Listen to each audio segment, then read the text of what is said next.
Okay. Alright guys, we're going to start.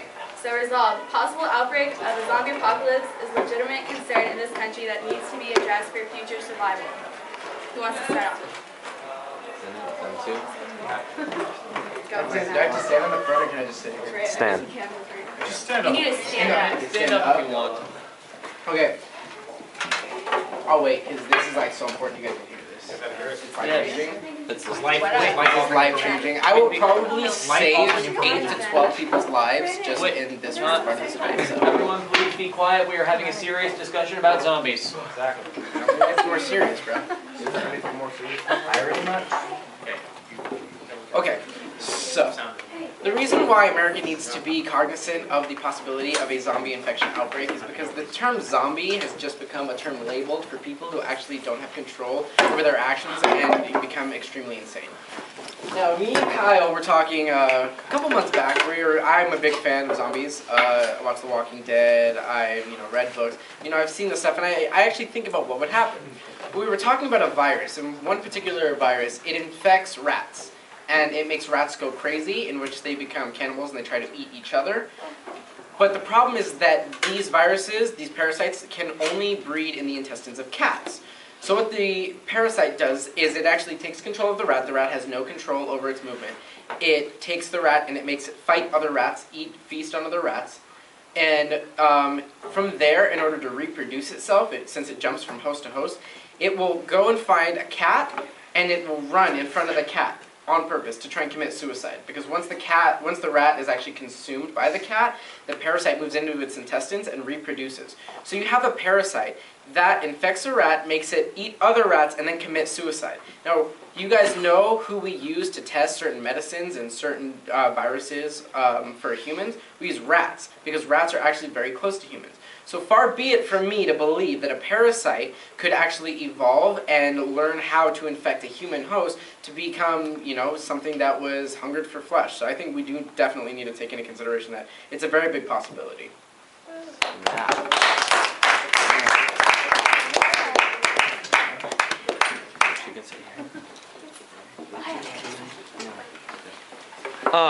Along the lines of talking about viruses and parasites, I think we do need to be concerned about zombie apocalypse arising, because with more and more genetic modification being used and without full knowledge of how genetics works, scientists could end up screwing something up. And also with H1N1, we learned that viruses could jump the species gap, and they went from infecting pigs to humans.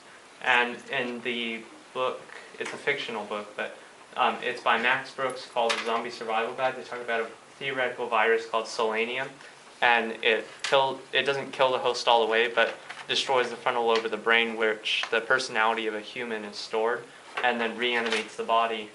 And something like this, or a parasite that evolves, such as Matt said, would be the most realistic way. And there's actually labs in Europe that are dedicated to studying the reanimation of people and using stem cells to grow back the brain and reanimate a dead body.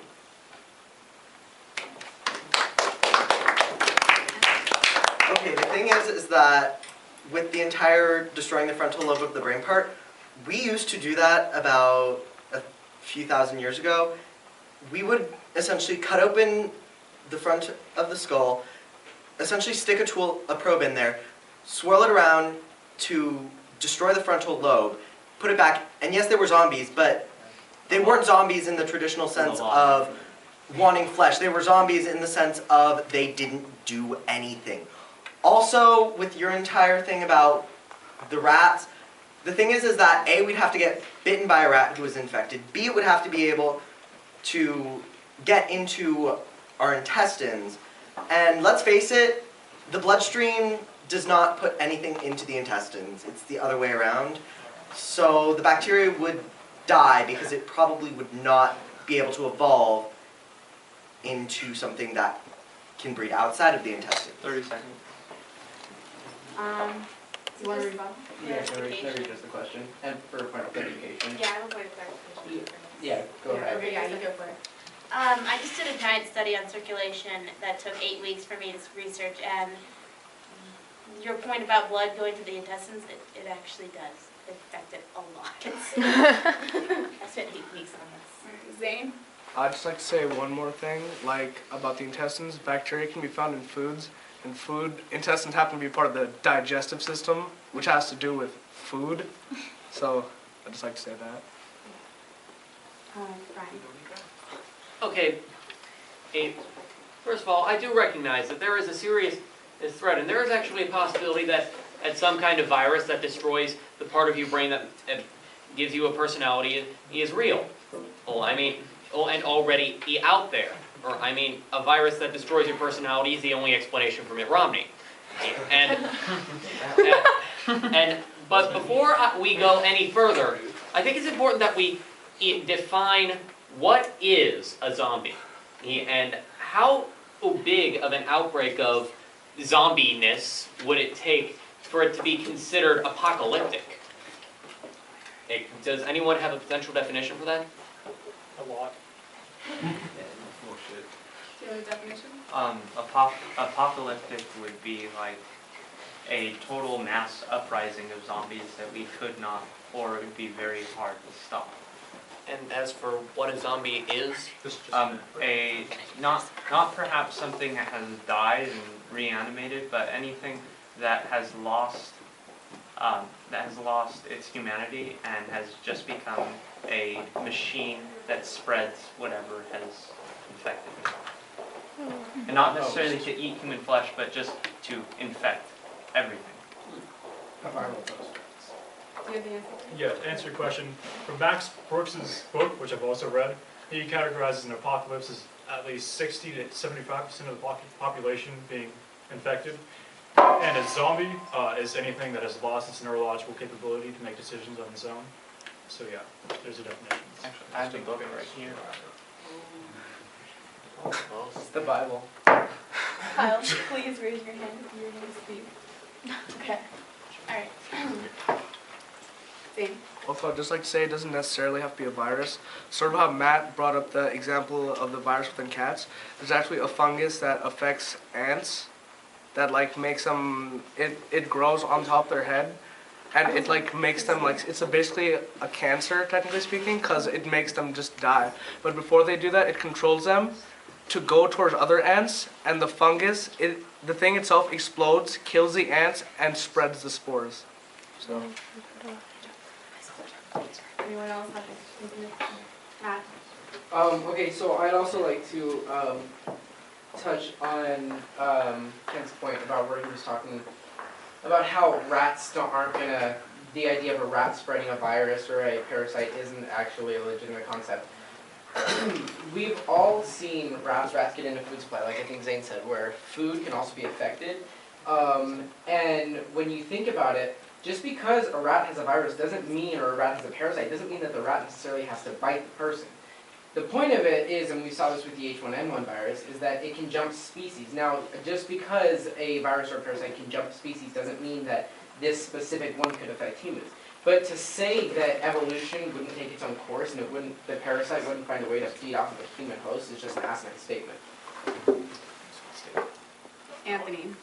I just wanted to make sure that everyone here would refrain from using Max Brooks as a citation for their sources because, A, like Jake said, he wrote a fictional novel too, actually, World War Z and the Zombie Survival Guide, which is based off of no empirical data, and he's making up things, you know, to kind of contribute to his narrative. So I don't think that Max Brooks and his books are a credible source of information for zombies. Motion to make the book by Max Brooks, How to Survive the Zombie Apocalypse, a credible source of information in this debate. Second.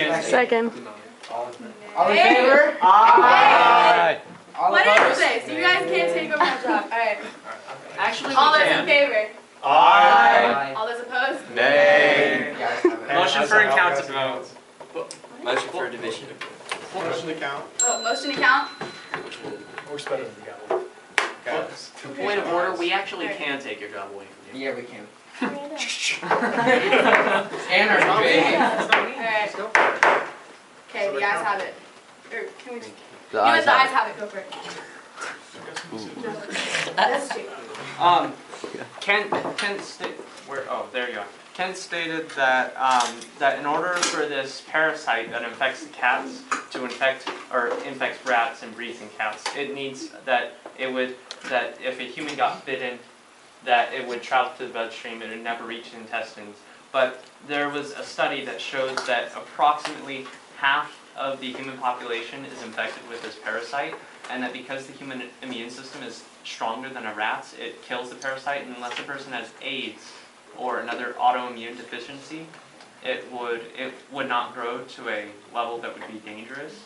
And it's simple, and the parasite can transmit from handling cat litter or dead rats. And it's just that easy. You don't actually have to get physically bitten for a disease to, it's like if I touch the desk and someone coughed on it and I touch my face, I'm sick. Can I rebuttal that real quick? Like just like 30 seconds to rebuttal. I gotta let him, he's Okay, real quick, don't dismiss rats as a possible threat, because there's something called the bubonic plague that really screwed over Europe not long ago, and that was caused by rats. And I mean, this is zombies, not just people dying. It's dying and then coming back to cause more dying. Yeah, so go ahead. Okay, I'll start with Jake. I never said that it specifically had to be getting bitten. I just used that as one example of the way that transmission could work. Obviously, there are about 1 million different ways that it could be transmitted from one source to another. I merely picked one because it would be too, well, tedious to go through all of them. Second, it was fleas, not rats. The fleas happened to get a ride on the rats, but it was the fleas who actually caused the plague. Are you implying that fleas can ride? Also, just because something, not only did I say it needs to get into the bloodstream, I said that it also needs to be able to survive and procreate in order to be effective, which you sort of then said that I hadn't said that. So, just Point of order, they weren't fleas, they were mites. Oh my god. Oh. Can we Can we drop the issue? Yeah, no, just to clear the point up one more time, Ken, even if you say that they weren't rats and they were fleas, you're still disproving your own point by saying that they can't be spread from a I never said that. lesser. I never said that they can't. Make a speaker. I never said that they can't. Okay, I'm just saying that you said that we shouldn't take into consideration that rats are going to bite people and not be able to spread, that rats biting people is unrealistic. Well, then you're disproving your own point by saying that fleas could spread such a big virus such as the bubonic plague, or mites, or whatever the hell it is. You just disproved your own point, so good job on that one. The next part that I'm going to talk about is going to be how, even if we were to actually legitimately consider the point of a zombie apocalypse of some sort of virus spreading, we need to be prepared for any sort of epidemic that could happen, and we need to be prepared for how it's going to affect America. Yeah, I know we have a vault with, I forget what it's called, but we basically have a vault where if anything happens, we have every single seed, everything to regrow. We keep it in the Arctic, you know what I mean? The doomsday vault. That's what I'm talking about. But the point is, as Americans, as a world, as the United Nations, everybody, nobody is prepared for an entire virus or a parasite to take over. It's not even a fact of they're zombies. Take away, like Ryan said, about what is a zombie. What the hell is a zombie? It's just a name that we give to categorize a certain type of infection caused by a parasitic host. Now, if you look away from it, we don't have anything. If something sweeps the nation, we don't have any checkpoints, we don't have a way to fight against it. That's why I've created my own plan. I'm levered on this one. I know what I'm going to do when something like this happens, okay? I have a plan, I know where I'm going, I know who to kill first, okay? I know whose weapons to steal. Trust me, if you're a Republican and you're white, I know where you live so I can steal your guns when you die, okay? So, let's just say, even if we weren't going to talk about the legitimacy of an actual zombie infection spreading, we still need to be aware that something that could sweep the nation and kill 75% of the population is possible.